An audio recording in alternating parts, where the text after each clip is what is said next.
You ask Tiger to solve. This deals with linear equations with one unknown. The final result is x equals 2. Let's solve it step by step. Group all x terms on the left side of the equation. Subtract 7x from both sides. Group like terms. Simplify the arithmetic.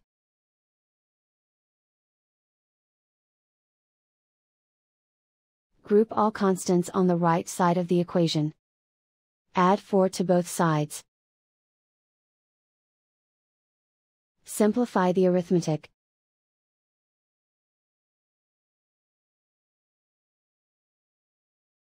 Isolate the x. Divide both sides by 2. Simplify the fraction. Find the greatest common factor of the numerator and denominator. Factor out and cancel the greatest common factor. And so the final result is x equals 2.